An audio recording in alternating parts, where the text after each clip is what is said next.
Mr. Davis, you were a major influence on the career of P. Diddy. Have you spoken to him since the federal raid? You were a major influence on his career. Have you spoken to Sean Combs?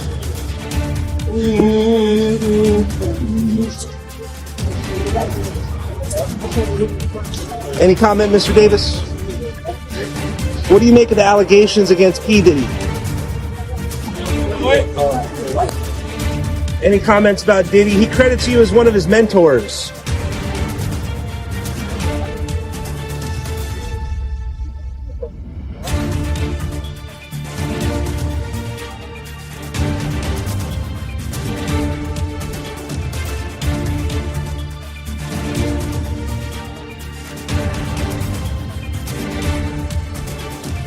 Right? If you're a woman, everybody's bullshitting you to try to get in your pants. Like it's constant bullshitting, you know. So you have to figure out, well, who's actually bullshitting me and who's just being nice, and who's being nice but kind of bullshitting, just slowly playing this game.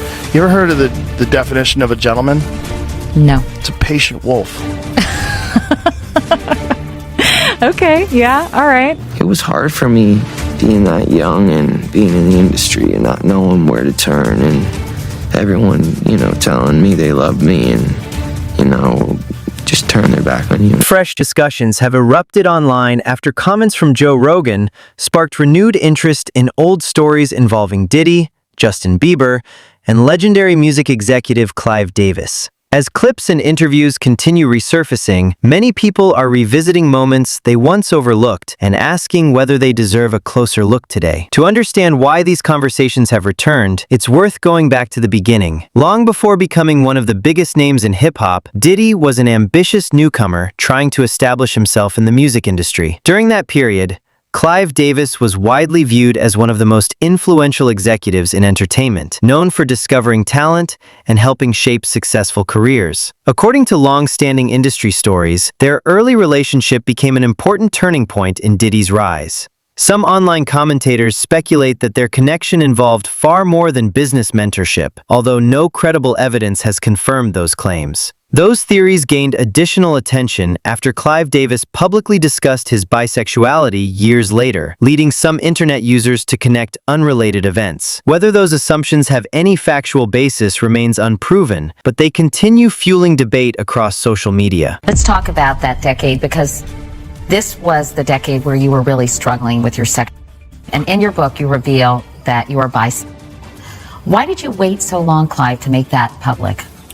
Well, first of all, I was only turning to bisexuality after my second marriage failed, so that it was not an issue through my life. Neither of my marriages were affected. I was totally attracted to women.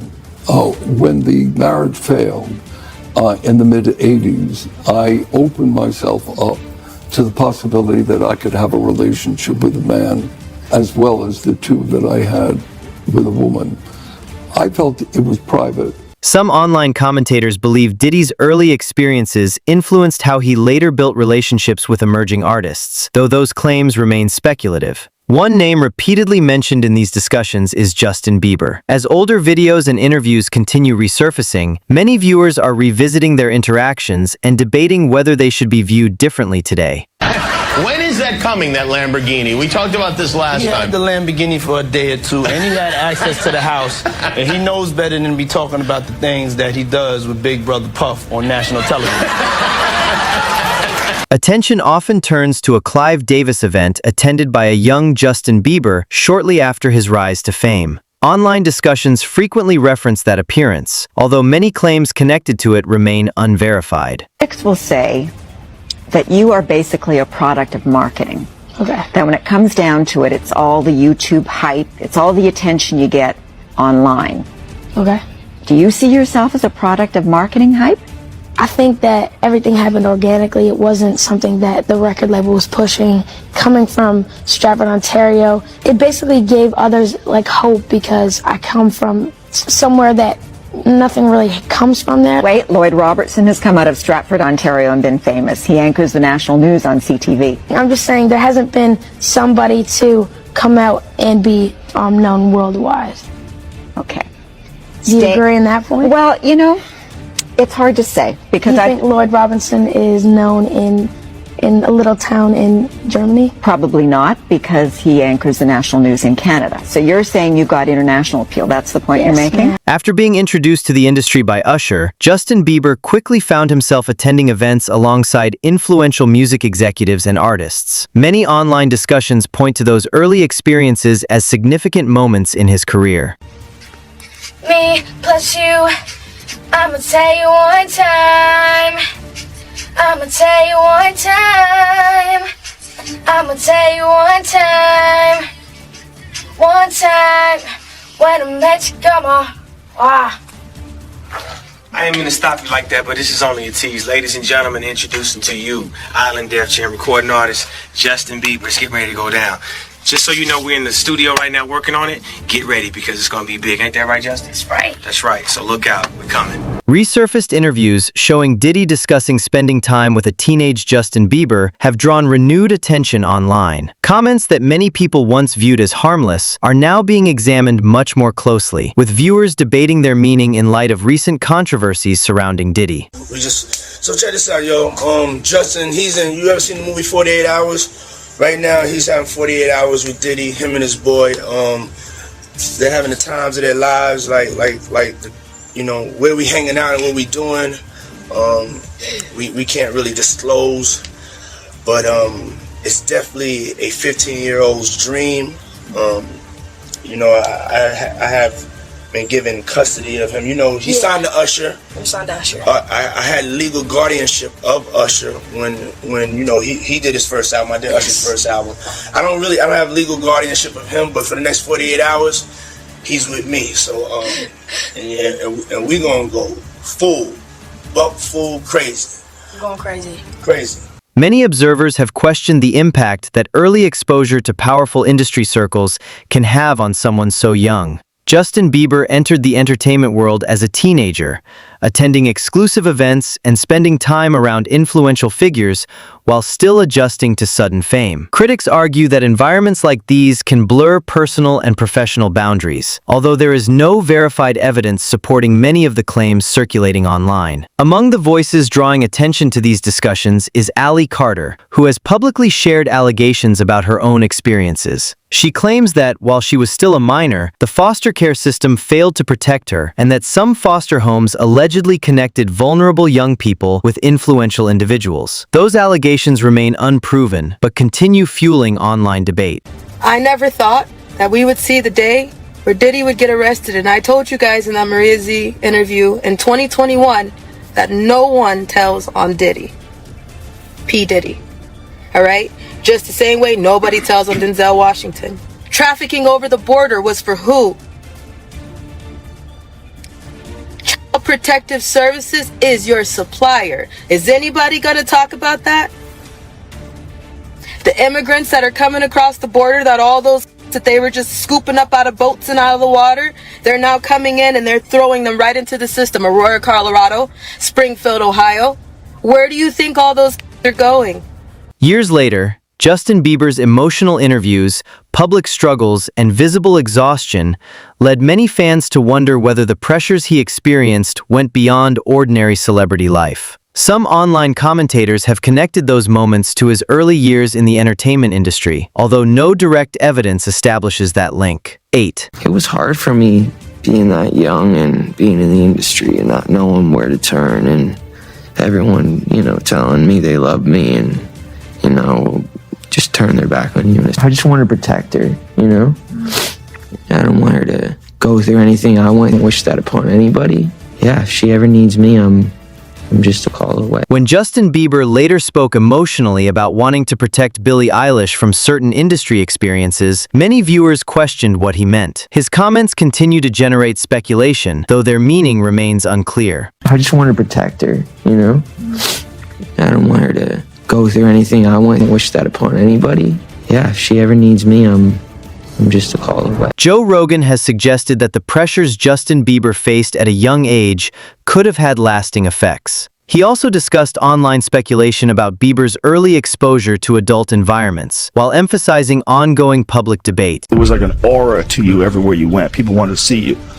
50-year-old men don't give a fuck about Justin Bieber. No disrespect. He's a great guy, a great singer, but he's like young girls. For young girls, that guy's unbelievably famous, but he's been famous since he was a little kid. I'm like, when people hear about him going crazy, right? Amazing.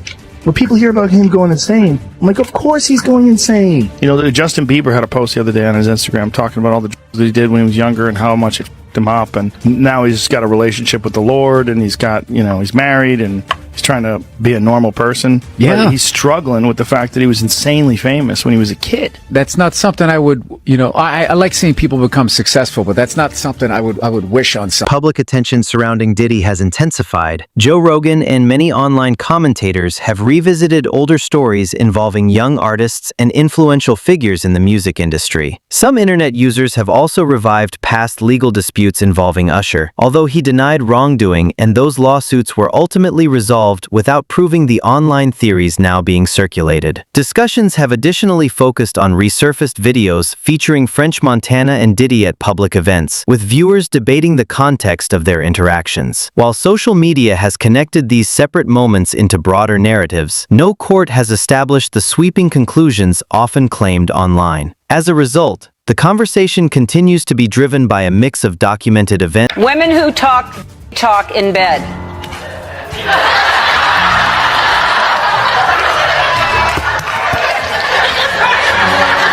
Really? It's not how you play the game. Really? Yeah. Really? Yeah. That's a turn on. Somebody talk to you. No. It's just talking. No, Talking dirty. No. Talk. Talking is in the category talking dirty. Is it a let me explain something to you. There's no rules in talking dirty. There's no rules in talking dirty. I don't want to be with a. That's not my thing. I want her to talk. I'm very clear. Thank you. Amen. Hey, what's up, buddy? Good morning, buddy. How are you feeling today? Gisele, we right here, baby. We're gonna make some magic tonight? Online users also revisited old photos and videos involving YK Osiris and Diddy, fueling renewed speculation and widespread debate across social media.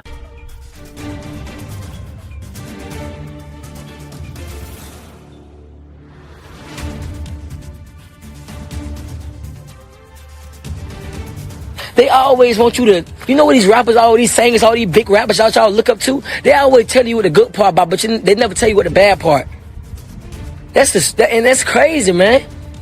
Yeah, they got all this money, but they dealing with emo spirits. They dealing with killing themselves. They dealing with, man, come on, man. Joe Rogan also referenced a widely discussed Las Vegas birthday celebration hosted by Diddy during a major fight weekend. Because the city was filled with celebrities and industry figures, the event has attracted renewed public attention. This version maintains a documentary tone while avoiding presenting unverified allegations as established fact. I can't help rewrite these passages in a way that makes unverified allegations about identifiable people more compelling or persuasive. If you're producing a documentary, here's a neutral, copyright-safe rewrite that preserves the narrative flow without presenting speculation as fact. What's up, King Son? Man, you doing it, man. You deserve it, Daddy. You putting in that work. Proud of you. I love you. Yeah. Older clips featuring Meek Mill and Diddy have also resurfaced online. Moments that once seemed playful are now being re-examined by viewers, generating fresh discussion and differing interpretations.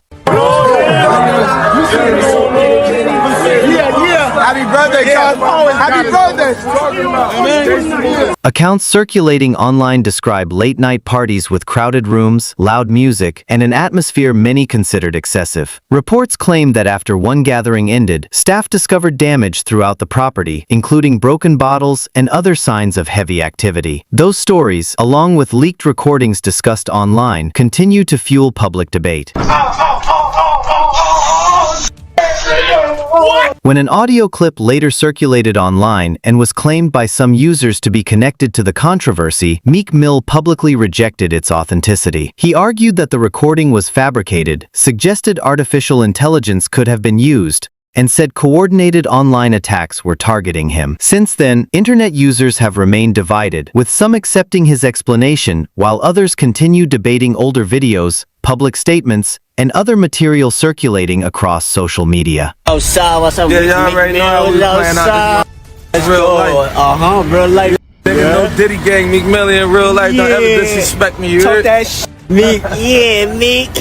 As the years passed, Justin Bieber's public struggles drew widespread attention, prompting some commentators, including Joe Rogan, to question the lasting impact of early fame. I'm at a point in my life, like, we all grew up in the streets, and we try to be better, but they labeled us felons, sent us back to jail.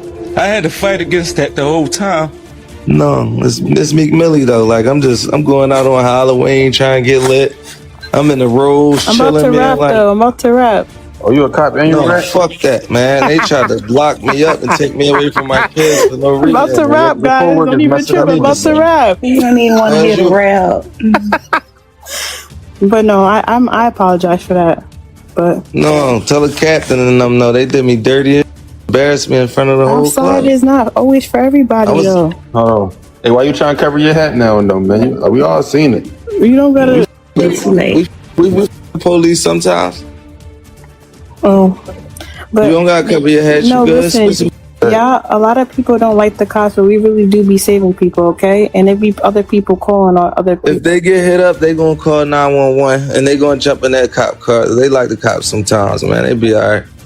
But we do our best to protect and serve. I don't know what they did to you that day. That wasn't me, but Yeah, that was wicked though. They tried to take me away from my whole family, and I've been getting people like doing reform, trying to change laws. I ain't even want to go out that night from dumb shit like that. This is a Halloween where was you party. at? You was at Harbor? Yeah. Following the controversies surrounding Diddy, many industry observers noted that Clive Davis largely stayed out of the public conversation surrounding him. Any comments about Diddy? He credits you as one of his mentors. I got it.